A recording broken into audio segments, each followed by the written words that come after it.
Older vehicles can teach you a lot, and for me, it's not always something mechanical. Sometimes it can be a solemn reminder to slow down. I think that older vehicles naturally encourage a slower, more mindful pace, with characteristics like less horsepower, manual functions, and more mechanical feedback. They invite you to enjoy the drive, the experience, and not just the destination. So whether I'm in a regular bulletproof vehicle of the past like my first generation RAV4, or an old Japanese 4x4 pickup, I soak in transportation in a fuller experience than in a regular new vehicle, which can sometimes be so silent and smooth that the driving experience is silent, ghost-like, and even numbing after enough time. In an old vehicle, you hear the road and you feel it too, as you appreciate the aesthetic and the history of your old vehicle as you cruise down the road.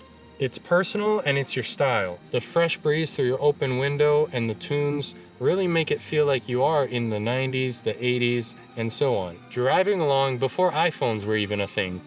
Comment your go-to driving music down below and in what vehicle. Something you notice when driving an older and usually meaning a slower vehicle is the rush of others around you. Day to day, every intersection seems to have a Formula One checkered flag waving that you just can't see. But as I witness someone else cutting off another driver and flooring the gas, it ends up a draw as we just all end up at the same light. For what? Only to compromise safety and a few minutes of time. Unfortunately, the solution probably isn't as simple as driving old cars because we've been crashing horse and buggies since the first wheel. Older vehicles, however, do encourage a slower and more mindful pace. So maybe not a solution to chaotic traffic, but the mindset is a good start. It's a common topic and true that older vehicles are not built with the same safety standards as today. But it would be a little hard for me to believe if someone were to tell me that they were involved in the majority of accidents in 2025. Because you're more engaged. No autopilots, no iPads with maps, messages, music, and more. You're the driver and not the co-pilot in your own car.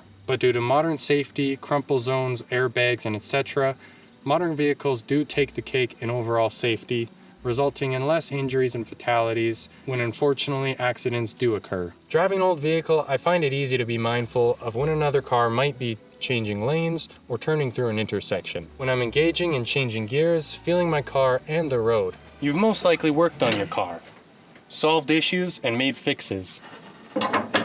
You know your car inside and out, and it's rewarding as it runs smoothly and fires up for you every morning. Seeing a farm find start to where you return it to its original glory is an amazing experience for any automotive enthusiast. I would love to hear your experiences with bringing old vehicles back to life. When you feel the road through the seat, and the suspension and the way the body leans through curves, it slows your mind down as much as it slows your speed.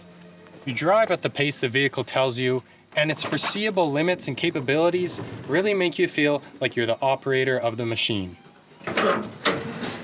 In an old vehicle, it feels natural to take detours, country roads through mountains and prairies, or pull over to enjoy the scenery and admire your vehicle in its natural element, instead of just racing to a destination. All of a sudden, a road trip becomes even more of an adventure. As you travel, people sometimes wave, stop to talk, and tell you about the one they had back in the day.